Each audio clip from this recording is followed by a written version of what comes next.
Hi, everyone. Welcome to the Wednesday edition of Source 16 News. I'm Eddie Owen. Thanks for joining us. Well, police have arrested two Hopkinsville men in connection to a robbery and shooting on High Street yesterday afternoon. 23-year-old Jacobin McGregor and 22-year-old Benjamin Murray were taken into custody by Hopkinsville police last night and charged with first-degree assault, first-degree robbery, and first-degree wanton endangerment. Around 1 o'clock Tuesday afternoon, police responded to 1935 High Street, Apartment 8, where they found 23-year-old Charles Thomas shot in the upper leg. He was transported to Jenny Stewart Medical Center for treatment, where he told police he was shot when he tried to wrestle the gun away from one of two suspects that had entered his brother's apartment. Charles' brother, Chris Thomas, told police the two men knocked on the door and then demanded money. Police say McGregor and Murray were positively identified in the photo lineup by Chris Thomas, and McGregor was identified as the shooter. Both men are lodged in the Christian County Jail.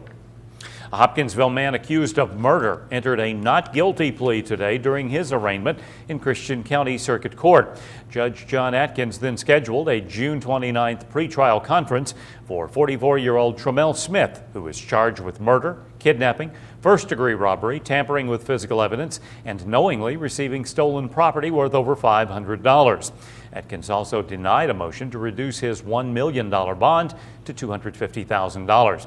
As previously reported, Smith is accused of suffocating and killing Susan James of Hopkinsville and dumping her body on the side of Christian Quarry Road off East 9th Street on March 1st. An accused dog killer appeared in Christian County Circuit Court today for another pretrial conference.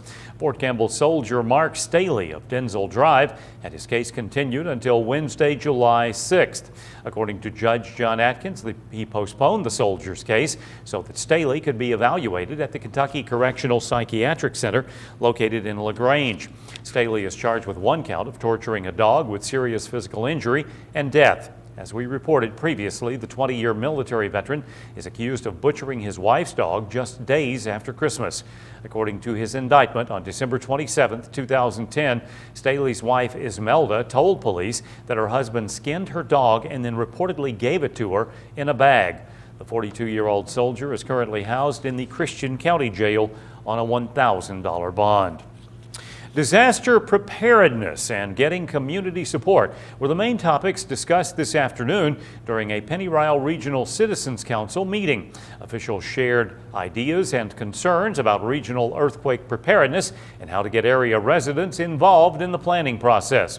Community emergency response team leaders also spoke about raising upcoming awareness on the upcoming large-scale national earthquake exercise next week that's called Shake, Rattle, and Roll.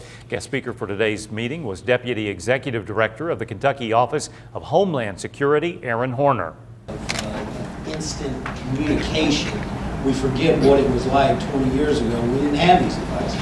And I think some of you all saw during the ice storm what will happen if you can't have power generators, we run out of fuel on cell towers, the communications goes down. And I think we have to remind people that not only to be prepared as far as the food, the water, the supplies that you need to have on hand, but also to be able to talk to your immediate family about how we're going to communicate, where are we going to meet up if something like this happens. Horner then spoke about a national initiative to report crime and suspicious activity. It was our eyes and ears on Kentucky suspicious activities tip line. It's an 866-I-ON-KY, EYEONKY. It was it's a national effort, and you all may have heard the slogan at the national level of "See something, say something," that New York first adopted years ago. But it's a message that we've really tried to get out over the last 2 years with citizen support and with just the general public. As you've seen, since we've gotten further away from 9/11, of course, we've gotten a little bit more complacent in how we interpret things. But suspicious activity are not suspicious people. They're suspicious events that occur in our daily lives. Officials say with the recent high storms and weather activity, it's important for citizens to get involved with organizations like the Pennyrile Regional Citizens Corps to help prepare them for disasters and to help protect them from criminals looking to take advantage of misfortune. A memorial service for a Kentucky State Police trooper who drowned over 39 years ago will be held in Mayfield tomorrow.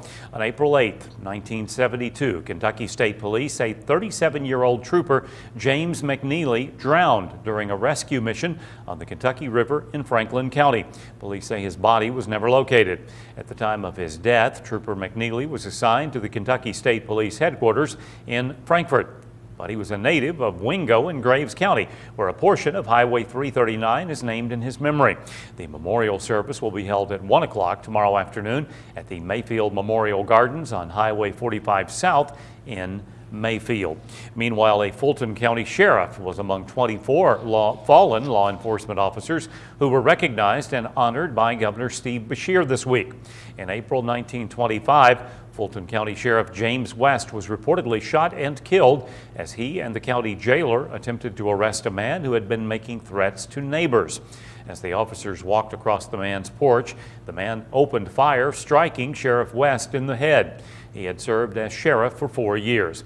During the ceremony this week, the governor commemorated the lawmen who were killed in the line of duty between 1882 and 1972, but their names had not been added to the National Memorial until recently.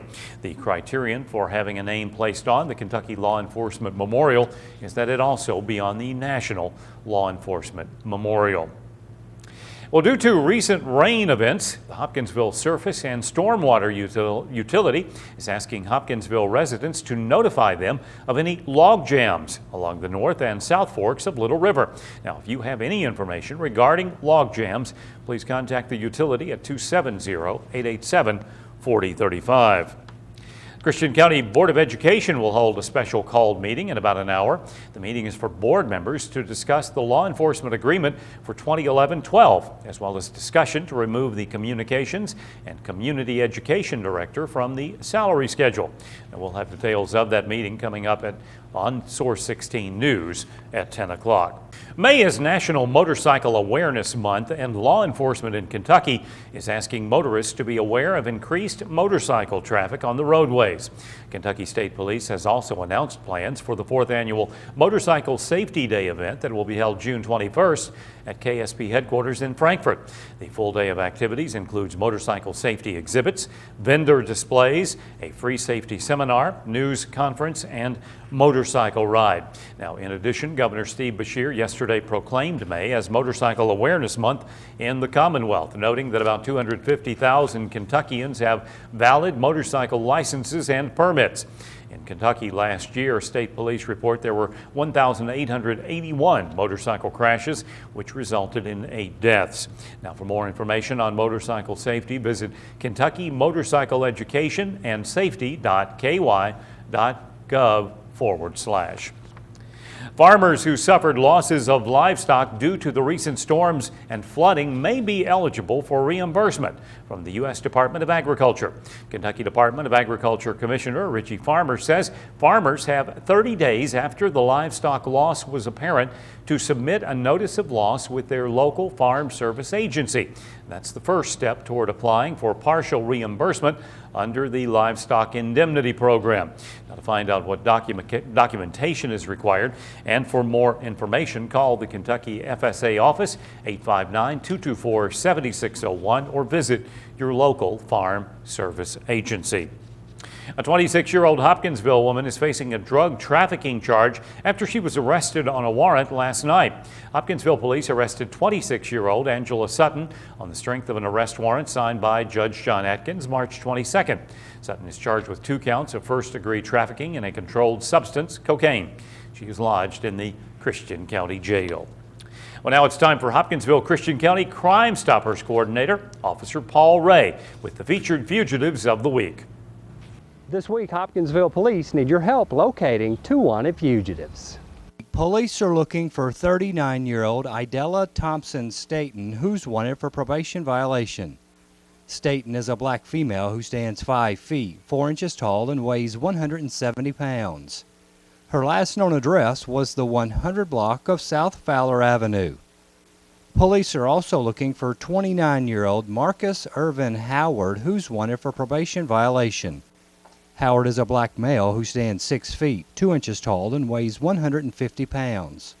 His last known address was the 600 block of West 2nd Street. If you know where police can locate these wanted fugitives, and we've got cash waiting for you. Pick up your phone now and call our tips line at 887-TIPS. If your information leads to an arrest, Crime Stoppers will pay you a cash reward. And remember, we will never ask your name, and you will not have to appear in court. Well, this week's Fugitive of the Week, I'm Officer Paul Ray for Crime Stoppers.